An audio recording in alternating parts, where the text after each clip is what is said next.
ലൈലത്തുൽ ഖദർ 84 വർഷമാണ് നമ്മുടെ ജീവിതത്തിലേക്ക് നമ്മൾ ആഡ് ചെയ്യാൻ പോകുന്നത്. അവസാനത്തെ 5 ഒറ്റയിട്ട രാവുകൾ നഷ്ടമാവരുത്. ബദരീങ്ങളുടെ ആണ്ട് വരുന്നുണ്ട്. ഫത്ഹു മക്ക നടന്നത് റമളാനിലാണ്. ബദർ യുദ്ധം നടന്നത് റമളാനിലാണ്. ബൈത്തുൽ മുഖദ്ദസിന്റെ മോചനത്തിന് വേണ്ടി നടന്ന സലാഹുദ്ദീൻ അയ്യൂബിയുടെ ഹത്തീൻ യുദ്ധം നടന്നത് റമളാനിലാണ്. റമളാനിൽ സ്വഹാബിമാർ ചെയ്ത ത്യാഗങ്ങൾ വളരെ വലുതാണ്. അതുകൊണ്ട് റമളാൻ ഇനാക്ടിവിറ്റിയുടെ സമയമല്ല, അത് ആക്റ്റീവ് ആവേണ്ട സമയമാണ്. Ramadan is A time of rigger. നമുക്ക് ഉന്മേഷവും ആവേശവും ഉണ്ടാവേണ്ട സമയം.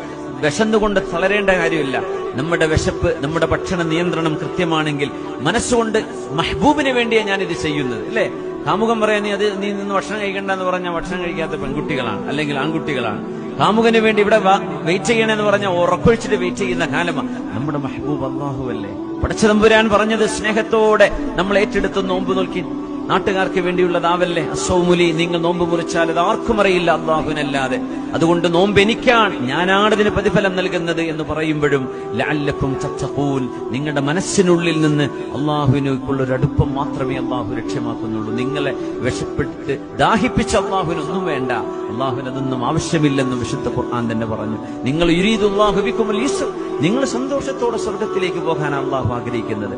അതിനുള്ള അനുസരണയാണത്. പടച്ചതമ്പുരാന് വേണ്ടി നോമ്പ് നബി തങ്ങൾ ഏറ്റവും കൂടുതൽ ദാനധർമ്മം ചെയ്തിരുന്ന സമയമാണ്. കാന അജ്വദൻ നാസി വകാന അജ്വദമായ